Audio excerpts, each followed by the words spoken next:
Takže čau lidi, Makeráčo, vítám vás u dalšího videa a dneska tady jdeme zhodnotit tady tu večerku.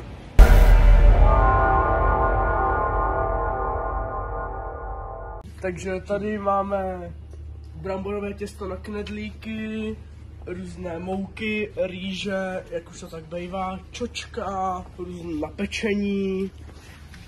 A tady vidíte zase mě. Tady zase bonbony, opět za výbornou cenu. Tady plné regály, což je nejdůležitější u tady těch malou obchodů. Tady sýry nebo co to je. Takže tady máme různé bonbony, jak můžete vidět za výbornou cenu. Máme tady dokonce i hračky. Na druhé straně máme šperky, bižuterie, dokonce chirurgická ocel. Tady taky úplně ňamina. A vidíte všude šperky, bižuterie, jídlo, pití, drogérie. A teď se vrhneme na rozhovor.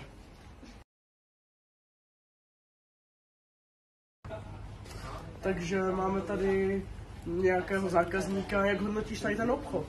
8 z 10. Kvůli čemu strháváš 2 body? Kvůli, že třeba že to stojí 280 korun. Jo, chápu. A jak hodnotíš tady nový fizzy drinky? Ať už to je cola nebo tropical? 9 z 10. Takže velmi dobré hodnocení. A to je asi všechno, co potřebujeme. Děkujem. Dejte mi plus 100 subů, protože za 100 subů pošlu někomu 20 fizzy drinků a to je opravdu šílené.